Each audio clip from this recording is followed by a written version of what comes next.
Welcome to the Ananda podcast. I'm Sammi. And I'm Dylan. If you are on a journey to becoming the best version of yourself, and you want to create a life beyond your wildest dreams, you're in the right place. Let's dive in. Hello, welcome to the Ananda podcast. Big news today. I got a new sweater. I was not expecting that. I'm like SpongeBob. I wear the same thing every time. Try to keep it pretty consistent, but I did. You got sweater. Purple. I've never seen you in purple. Well, it used to be a color of royalty. So I figured it would kind of, give me some good vibes here going into the new year.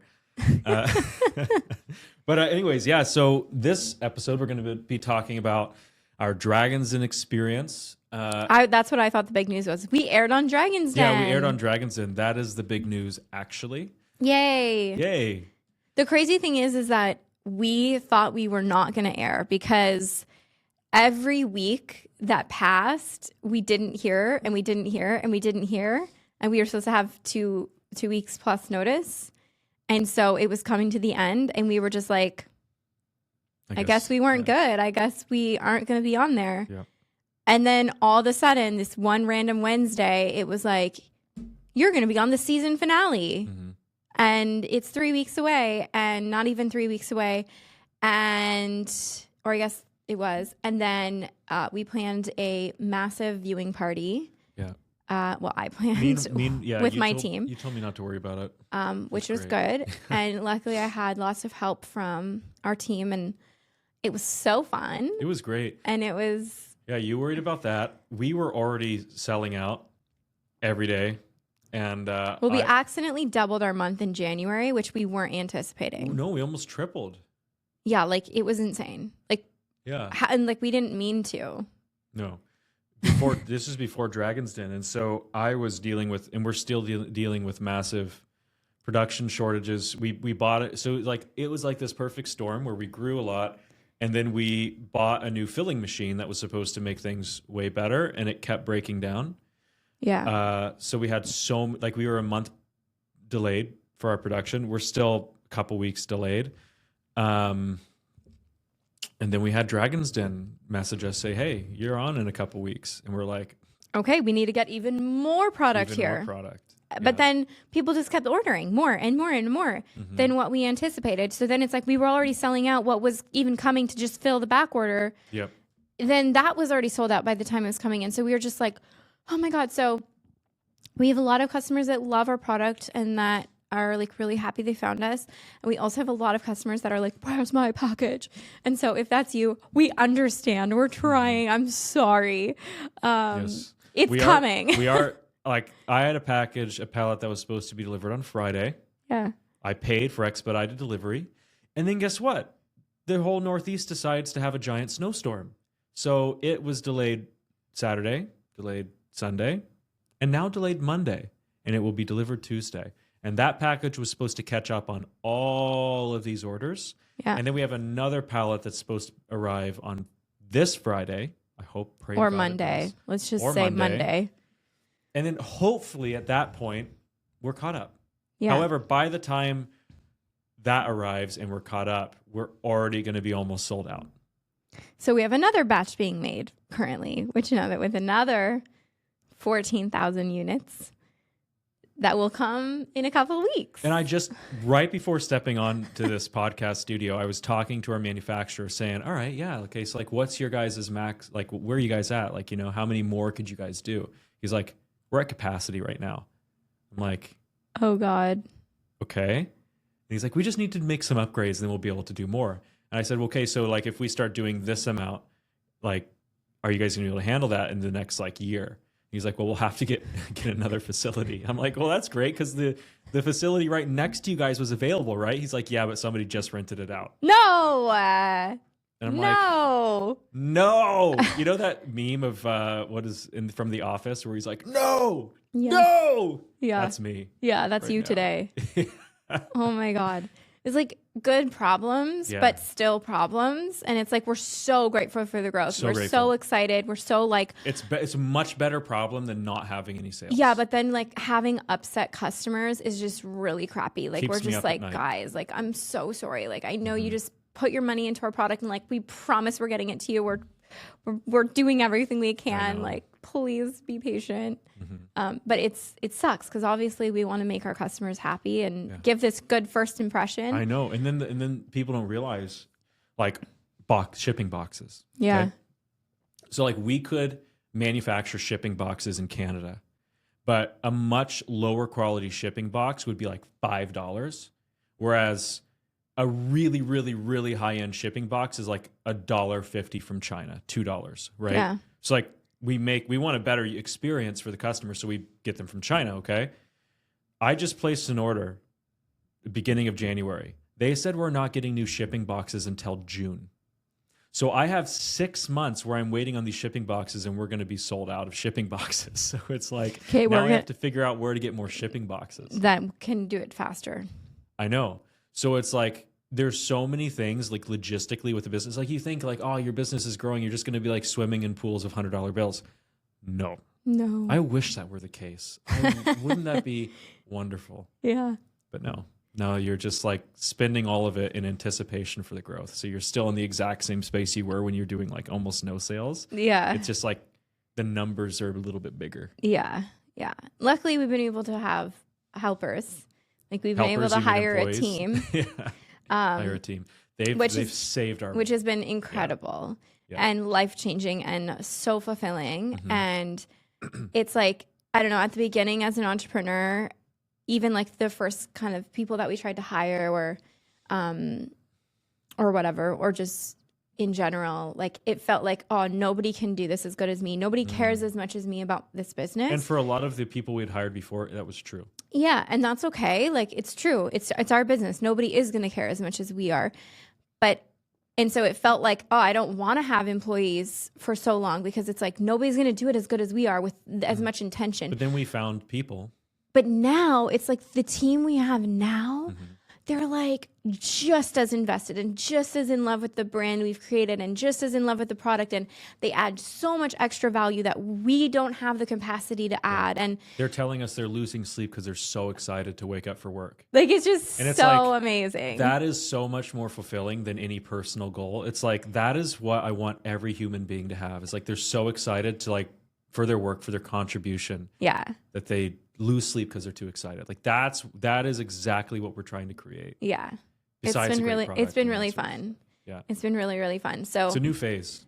New phase for us is actually being employers and not just doing it all ourselves with yeah, well, like, we definitely, one of the things, I do not like the boss employee dynamic. Yeah. It's like for me, the way that we've tried to cultivate this is like, I want every person in our business to feel like a founder. I want them to feel like they have that ownership, founder responsibility where it's like they feel like they have the agency to be creative, to have ideas, to make efficiency improvements. It's not like, hey, I need you to do this and like you're not going to say anything about it. It's like, no, like you tell me what we need to change. Yeah. Because you're becoming an expert at this part of the business and I want to learn from you. Yeah.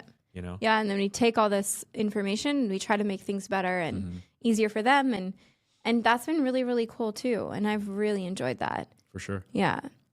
Yeah. And it's like we're a team. It's like this circular team that everybody working together and creates this like synergy that makes everything easier and better. And but it's just growing pains. Like we've grown so much in the last year that all these new phases come with these growing pains. And that's the difficult part for the customer is that they have to experience the growing pains with us. And the thing is because it's like, it's a different kind. Like I just bought a sauna, right? It was a big purchase, but it's like, I kind of expect a big thing like that to like take some time. Yeah. Whereas with like this little bottle, people are like, why can't you just ship it out? I know. Yeah. Right. We get so many funny comments like on people like, can you just make one like with this flavor? Can you just make one with this sweetener? Can you just make one like this? Can you just do this? Like people just ask us. Can you just make samples? I'm like, lady, I've spent a year and a half trying to make these things and it's still not right. So please. Like, can you just do this? Like as if it's just the easiest thing to do. And I'm like, guys, please listen to our podcast so you can PTSD. Learn about how much it takes just to do one thing in the business. Bottle. Like, it's Just to fill so Like, complicated. you'd think it'd be so easy.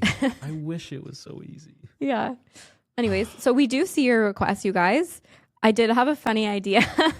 Like, I don't know if you heard this, but like, let's say like Karen from Saskatoon requests a blueberry lemon flavor. She's like, can you just make a blueberry lemon flavor? That's what I want. Okay. And then we actually do a run of like a couple hundred, and we call it Karen from Saskatoon's blueberry lemon flavor. And then we market it out as like, here's Karen's blueberry lemon flavor. No, And we're not doing that. It would be hilarious, though. It would be so hilarious. funny. I think that we would go really viral if we did something like that. Maybe we'll do that once I get all these kinks sorted out. Right? Like, wouldn't it be so For funny? shits and giggles. Yeah. Hmm? Right? Like, it would be Funny. hilarious. Even if it was just like literally 200 or Yeah. 500 Here's bottles. strawberry for Deb. Yeah, yeah. Deb from PEI requested this strawberry mojito flavor. There you go, Deb. Oh, elderberry mint. Okay, That Jody. would be a good one, though, Like, wouldn't it? no, but you know what? Like, that's the kind of things Elderberry we mint, get. I like that. Like, it would be so funny to just name it after the random person that requested it, and then launch it as like a limited edition, and like even put their Facebook photo with their name and their comment on the label. Okay, stop. Their comment This on is the too label. far. This is too far. No, I actually want You're to do making this. me sweat. I want to do it. I think Oh, it'll be no. hilarious. Shh.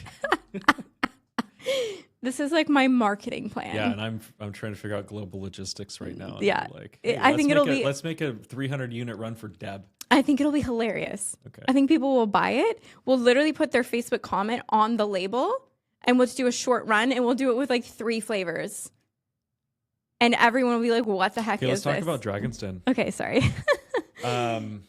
Okay, so It actually is kind of good because we were expecting a massive increase of sales because of Dragon's Den. yeah, And there like wasn't a huge bump from Dragon's Den, and we're so happy about that because we're sold out. Although that could be why, because if everyone's seeing pre-order on the website, then that could be why. Yeah. No, it was just a really good experience. Like Dragon's Den for us made us grow up as a business. Like when we Totally. when we got the notification that we were going to film, it just was like this huge shifting time for us, and we really shifted into a new level, and like our business was on a completely different trajectory after that. And I know people saw that we got a deal on Dragon's Den. We didn't actually end up closing the deal with the Dragons. So like we didn't end up getting investment, and we just kind of like bootstrapped it until today, and we still are. But it was just really like a time for us where we recognized like, let's level up, let's take this seriously, let's like go to the next level, and we have. You know? So I'll bring you back a little bit. If you haven't heard other episodes, at the time we had moved from Arizona. We still had our house in Arizona. So we were paying a mortgage in Arizona, which was already like we couldn't afford anymore because we were trying to bootstrap a business. But we ended up paying for the house for 9 extra months and losing so much money on it. Then we were also paying for a rental house here in Canada. And so that was from August all the way until April. The day we finally closed on our house in Arizona and it sold, and we got like nothing from it. But still, it just felt so good because like we were no longer having to pay all these bills there for an empty house to sit there. The day that it closed is the day that we got the invitation to audition in front of the producers for Dragon's Den. So it was like very much this energetic shift of, okay, this was our old life. We were struggling. We were just like trying to make ends meet and just put food on the table and just go like rise out of the ashes from these very difficult years to, okay, all of a sudden there's this like crazy opportunity in front of us. You know, grew up watching Dragon's Den, like, whoa, this would be so crazy if we actually got on the same exact day. And then we did our audition a couple days later, waited a couple more days, and then our producer called us and said, hey, we just have a couple questions. And we jumped on the Zoom call, and she's like, yeah, we just have a couple questions before... our biggest question is, are you available May, blah, blah, blah, blah, blah, to film? And we were like, oh my God, what? And so it was so fun. And then it was just like crazy preparing. But that month that we were filming, I think we more than doubled our sales from the month previous. So like we were already growing ourselves personally without any of that. And we were like really excited that we were going to go film and stuff like that. But then even after we filmed, like you don't know if you're necessarily going to make it onto the show.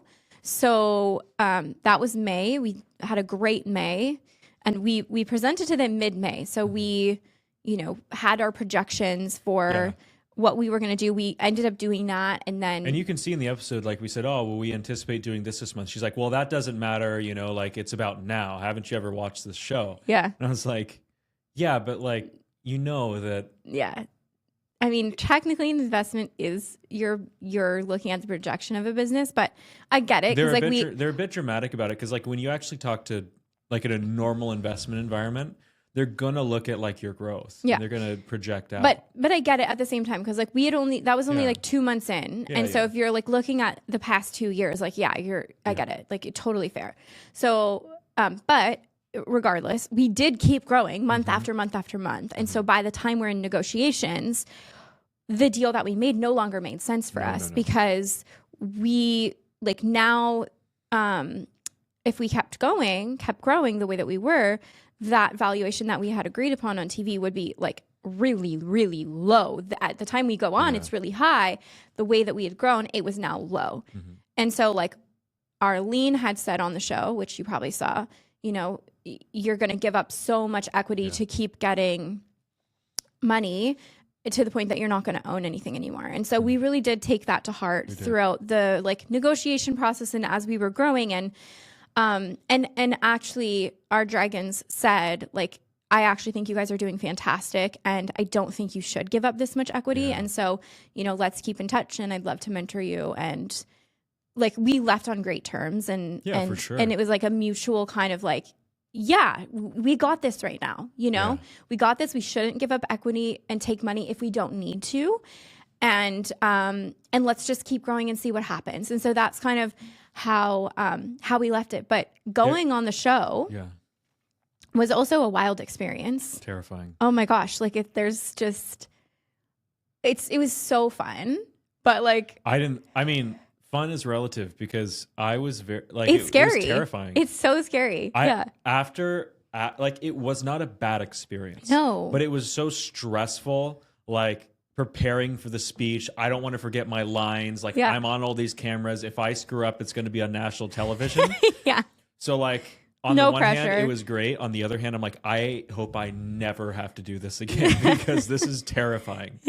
It's definitely out of your comfort zone. Like, so out of my comfort zone. Yeah. So like, but it was so cool.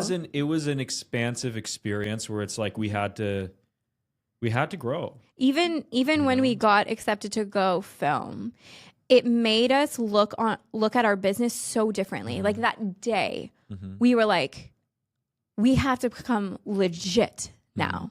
Like we were still mostly just doing events here and there and like doing markets and stuff. Like it made us completely look at our business differently, even within that month before going on the show. We're like, we need to completely legitimize ourselves. And we did, like we freaking hustled. And then we kept taking more and more steps each month, like getting our fulfillment people because we were packing all the orders ourselves. But a couple months in, like we were packing so many orders in a day. We were packing hundreds of orders a day. And our whole time was taken up by packing orders and driving across the city to go and drop them off at our shipping people. I'm so glad I don't have to do that. Right? Like, we couldn't. Our house was just a mess all the time. And we have a tiny house. Like, we're not sitting here living large. No. And like we had to have my mom come over and our kids would like, okay, I need a cola, and they'd grab the cola and hand it to us. And it was just such a process. So by this end of the summer, we had gotten our fulfillment partner, which has been so incredible.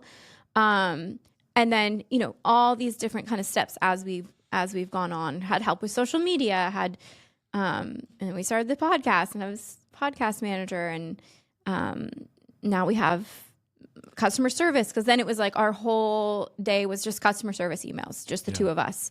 And it's like the founders can't get anything done. Need to be growing the business, not answering the customer emails. Yeah, now it's like we just hired your mom yesterday because she spent 20 years in imports and exports, and she's now going to be helping us with inventory, production batches. Yeah, so hopefully we won't have these issues anymore. So like, excuse him. Wow. Yeah, no, it's true.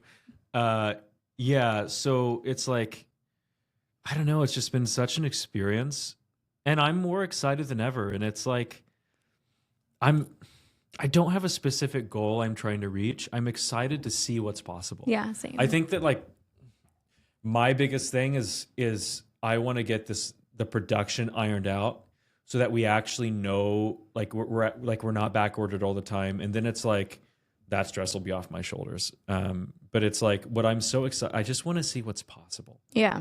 Like I think life becomes kind of magical when you stop trying to fit it into your image of what it should be, but instead you're curious about what life can be. Yeah. Right? Yeah. And like I've been shifting the past year into curiosity, and it just feels like life has a new sense of purpose, you know? And it's like I spent so many years limiting life, like, oh, I'd love to do this, but it won't work out because of this, and this. Oh, this is negative. Oh, this is not going to work, you know? And it's like now I'm just open. Yeah. And that's fun. It's so fun. It's fun. It's like if we wouldn't have shifted into that mindset, our business never would have grown past a certain phase. Yeah. So regardless of the result, even on the show, and then regardless of the result after the show, and regardless of even getting on the show at all, it really shifted our business because it shifted our mindset. Well, and I don't mean to interrupt you, but like if we had sat around for the past 10 months and been like, oh yeah, our business is going to explode once we air. Right. How disappointed would we have been when it actually aired? Yeah. Yeah. Like our sales have been pretty much the same all month. Yeah. Which is fine. Like we it's fine. Didn't want it. We don't need. But it's like, I wonder how many people go on Dragon's Den. They're like, oh, like when it airs, everything's going to change. Yeah. We didn't take that approach. Yeah, no, not at all. It was like basically what we said at our viewing party is because people were like, oh, what do you think is going to happen? We were like, we have no idea and we have no expectations. And like, we don't need it. We don't need anything. Like we're already sold out. We're already like trying to make more to just grow at the rate we're already growing. So regardless, like if more sales come, cool, it's the cherry on top. And I also think that like not everybody watches TV live at like the specific time anymore either. So the awareness of our brand will probably grow over time from it, which is great. And like any exposure that you can have as a small business is just so appreciated. So, you know, if more people know we exist, great. That's fantastic. Hopefully they'll try a shroom soda one day. If not, cool. Hopefully they'll follow their bliss more. You have a little strand of hair that's just like bouncing in front of your mouth. Thank you for letting me know that. Yeah. I don't know. I just noticed it. So do we want to get into like, you know, the day of or like... I don't know. I don't really remember. I mean, it was just really, it's really cool. Like we went in and we were supposed to be fourth and then we got moved up to second. And then we were supposed to have like half an hour warning to make our drinks. And then all of a sudden we were getting rushed in to go get mic'd up and we didn't make our drinks yet. So we're yelling at the producers to make our drinks. So like it was just crazy. They're yelling at you to get into because you're putting on lip gloss or something and they're like trying to get us out there. I'm like, Sam, what are you doing? She's like, I need my lip gloss. I do. I need my lip gloss. Oh God. I was like. And like, I can't go in there with bare lips on national television. I mean, I can, but like. Could. I was planning out, okay, I'm going to make the drinks. I'm going to put my lip gloss. I'm going to put my shoes on. I was planning that I have to do these 3 things before we go on. And then all of a sudden it was like, now. Yeah. And. Like I said, you know. But you know what? It all worked out. I'll tell you what, we went to was it after? No, I'm not going to. We went to a really good Italian restaurant after that, I think. Or was that a different time? An Italian restaurant. Remember that pizza place in Toronto? That was delicious. Pizza place? You don't remember? No. No, we drove right home after that. Did we? Yeah. We went to that sushi place the night before that vegan one that closed like the same weekend. Right. Anyways, that's not important. I barely remember it. All in all, it was then this is what happened. We get out of filming and we leave and we get a notification that, because again, we were shipping the products ourselves at that time. So the delivery was coming to our house. Oh, yeah. And so we had to drive home 4.5 hours to Ottawa to accept the delivery of our giant pallet to our house. And we weren't even going to make it. So I had to call my mom to get her to go over to our house and wait for the shipment. And it arrived. I remember like literally they were taking it off the truck right when we pulled up to the house. Mm-hmm. It was in the driveway. Yeah. Right when we pulled up to the house 4.5 hours later. Yeah, that was great. And then so we get home from Dragon's Den and we're like pulling giant boxes off of a giant pallet and then like having to go fulfill orders right away. So literally since that day, it has been nonstop. Literally, that's the day. Since then, it's been nonstop. Yeah, no, it's been cool. It's been incredible. Like, what a great experience. So grateful. Me too. Even though it wasn't like necessarily a direct impact from airing or anything like that. I it's think like we can owe a lot to Dragon's Den. 100%. And not the episode itself, but the experience. Yes. And how it made us level up. Yeah, it just totally changed our mindset and how we think about our business and the way that we wanted to be able to present ourselves. And ever since then, we've just grown and we've just, so I'm so grateful, grateful, like so grateful for that experience. And I think it was really a positive, fun, and really once in a lifetime opportunity to go and share your business in front of 5 awesome investors that, you know, I've looked up to for so many years and learned from for so many years. And like, that's just such a life once in a lifetime opportunity. For sure. I'm really glad they gave us a little certificate afterwards and they misspelled it Ananda Elixirs. So I have that forever framed above my office. Yeah. It's so funny. Cute. And I feel like also from the experience, I have really loved to see all the other Dragon's Den companies like that have gone on and learn from those founders and, you know, hear their story and follow their brands and buy their product. Like I've bought so many brands now that were on Dragon's Den that are like Canadian founders. And I just love being able to support other founders like us who did the same thing. And yeah, it's 100%. Just so cool. Yeah, I love it. For sure. Okay. What else are we going to chat about? Is that it? Yeah, I feel like for me,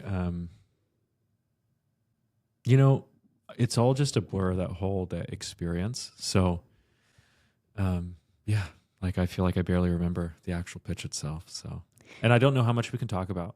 Yeah. Right. Yeah. Because we signed. I mean, if you haven't watched the episode yet, go watch the episode, and let us know what you think. You know, just like it was a roller coaster for us. We were in there for an hour. Yeah, there were a lot of parts of our pitch that I thought they would include that they didn't. Yeah, or like our conversation. Yes. Yeah. Like, because we went back into the room and like we were like chatting about it and everything. And like there's a lot of suspense. And then like so like I thought they would include that, but they have such a short amount of time per episode. Yeah. That like I bet they had a hard time cutting it down, to be honest. Yeah, because we were in there for an hour and there was like so many different parts that we talked about, like being not just a mushroom, not just a soda, mocktail option, like having this kind of multi-category product. And we talked about like our numbers for our costs, and like that's what Michelle was into. And there was so many different aspects of the conversation that like were really good learning opportunities for us as well, and really interesting. But they have to make it 7 minutes or whatever. I wish they'd make them like 10, 15. I think that would be great. Yeah. But then they can't feature as many businesses. So I guess it makes sense. For sure. So guys, if you haven't watched our Dragon's Den episode, then go watch it on CBC Gem.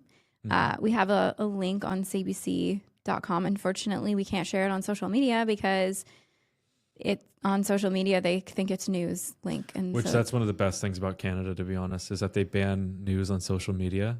So it makes it so much better. But I wish we could share the link. Episode. Yeah. Yes. So just Google Ananda Elixir's Dragon's Den, and you'll find it. You'll find the episode, and then ask us questions or like let us know what you think, and Yeah, try shroom soda if you haven't yet. I mean, plug.